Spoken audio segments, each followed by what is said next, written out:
Armelle, welcome to Speak Spotlight. Hi, It's nice to meet you. it's so great to speak to you and have you on board for the Dyslexia Show 2024. You do so much work for women with dyslexia and neurodiversity. Do you mind telling us a bit about your work? Yeah, absolutely. So I run social accounts called Girls with Dyslexia. So it started off on Instagram. I think it was 2020, now. So a good few years ago. Really creating inspiring content for girls and women who have dyslexia, really just to outline what dyslexia is, that it's way more than reading and writing. Obviously, reading and writing are main elements, but there's so much more to it as well.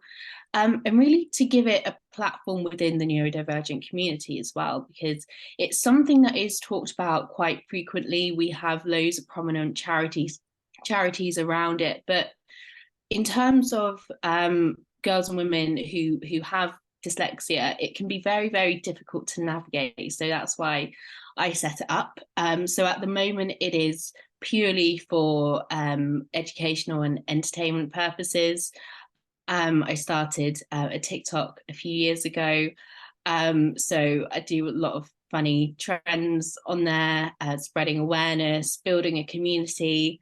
For the future, I wish to create content guides, sort of services for girls and women, and actually anyone with dyslexia to help them navigate, specifically if they are undiagnosed and they have an inkling that they are dyslexic. Because I think that's the biggest barrier. It's, understanding whether or not you are dyslexic, because the resources out there are great, reading and writing, and it's very prominent in schools. But as soon as you leave the school environment, the uni environment, you're almost on your own. You don't really know where to go. You kind of find different challenges that are impacted by dyslexia, but you might not know that because the work environment requires way more sort of resources and different skills than you use in school. So that's me in a nutshell. Yeah. And it's invaluable what you do because I think girls mask a lot. There is a lot of I think women, especially because I'm guilty of this, we don't want to be seen as struggling. We don't want to be seen as a hindrance or bothering people. So we do coast by, we do hide, but that it's also that side of it where you can the burnout side of it by hiding your dyslexia, not asking for help. It's can be really damaging as well. Yeah, absolutely. There's a phenomenon that succeed with dyslexia actually pen as a double disadvantage. And essentially, what that is if you are a woman with dyslexia in the workplace, you're not only struggling with effects of misogyny, but also impacted with having a disability as well. And it's even more prominent for women of color as well.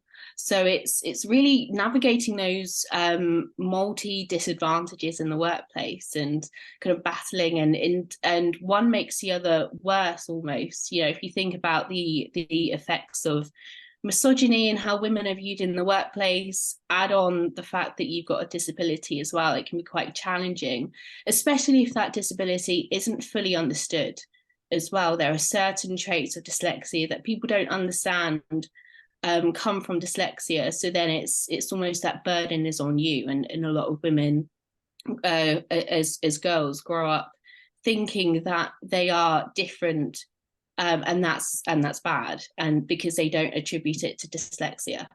Absolutely, and it's that thing as well. Like when you've always got that to battle with, and you add that another one. It's like, oh, what else? What else? What else is this girl bringing? When actually, Mm. unfortunately, it does happen, and that's why a lot of women end up leaving the job so they pursue something else because these things do happen, and it's that Mhm. misunderstanding, like you said there perfectly, Armel. It's not just reading and writing necessarily. Dyslexia can affect you in all different ways, and it's much more than the classroom. That's why there's so much more needed to do about awareness in the workplace and how it can impact women in particular differently. Mhm. Yeah, absolutely, absolutely. I really recommend. So actually, my journey starting girls with dyslexia really started because I was facing that misogyny and sort of ableism in the workplace. I had raised the fact that I was dyslexic. I had disclosed it in the workplace. And I never, for one thing, think it's a bad thing to disclose. I think it's a very personal thing. So I think whether you want to, you should have the comfort and the supportive environment to disclose.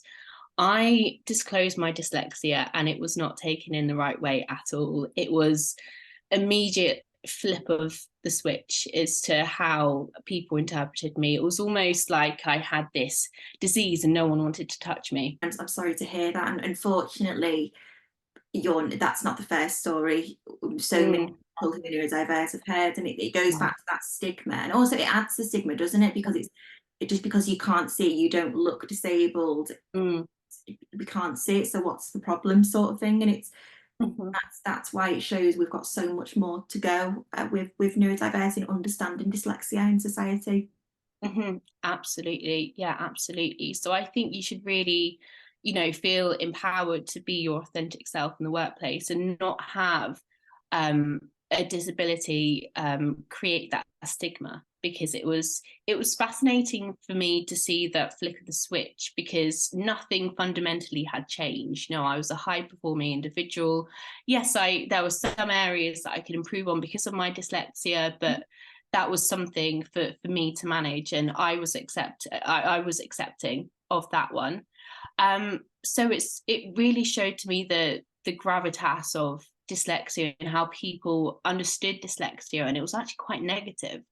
So that's why I started Girls with Dyslexia in the first place, because I thought, well, if I'm feeling negative around it because of other people, then other people are, and that's wrong to kind of have your self-worth questioned by other people and actually influenced by other people as well. So that's why I started creating content for others, but also for myself, thinking, forcing myself to have this positive mindset around dyslexia. And actually, the more that I practice it, the more that I believed it. So I almost manifested this empowerment around dyslexia, because I pivoted my mindset. And it's so powerful and amazing what you've created, and it just shows with your following, your engagement, how much you've not only inspired, but it's almost embracing your dyslexia, embracing your neurodiversity, and it encourages women to actually stand up and say, actually, do you know what, I have this. It in this way, but actually look at the positives that come with that as well, and that wouldn't have come from your platform. So it's incredible what you've done. Yeah. Oh, thank you. Yeah, it's definitely something that we need to highlight more, actually, the dyslexic strengths.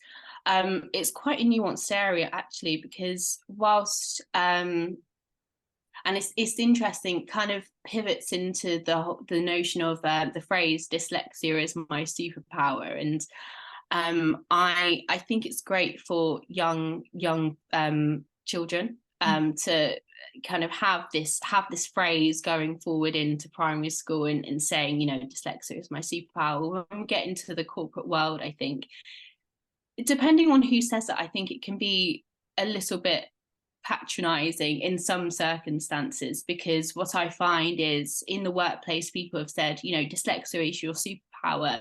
You have so many dyslexic strengths, but then in the same breath, they don't accommodate what they would call dyslexic weaknesses.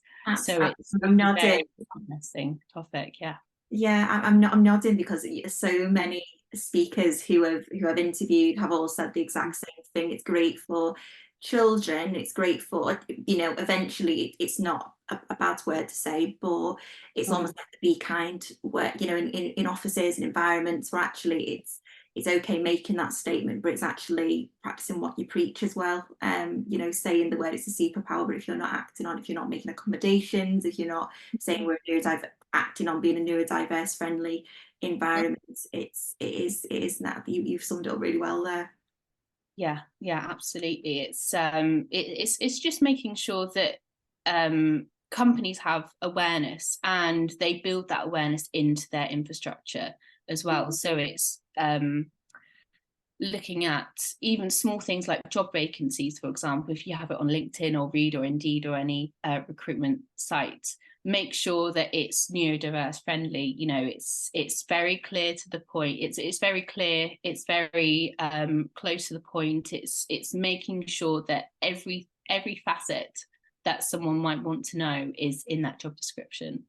Making sure that they have a disability statement to make sure that people with neurodiversities have the confidence to apply, that they might think that they're not meeting certain criteria, and it's just boosting confidence. Armelle, you've got so much incredible information and resources and a bit of humour as well to women with dyslexia. Where can people find you in the meantime? Because I know you're going to be at the show in March, but in the meantime, where can people find you? Yeah, absolutely. So my main page is on Instagram. It's at Girls with Dyslexia. It's the same for TikTok. You can also find me on LinkedIn. So it's also at Girls with Dyslexia, but I'm also on LinkedIn as well. So my name is full name Armelle McGeachie. I'm sure we can link that somewhere. You can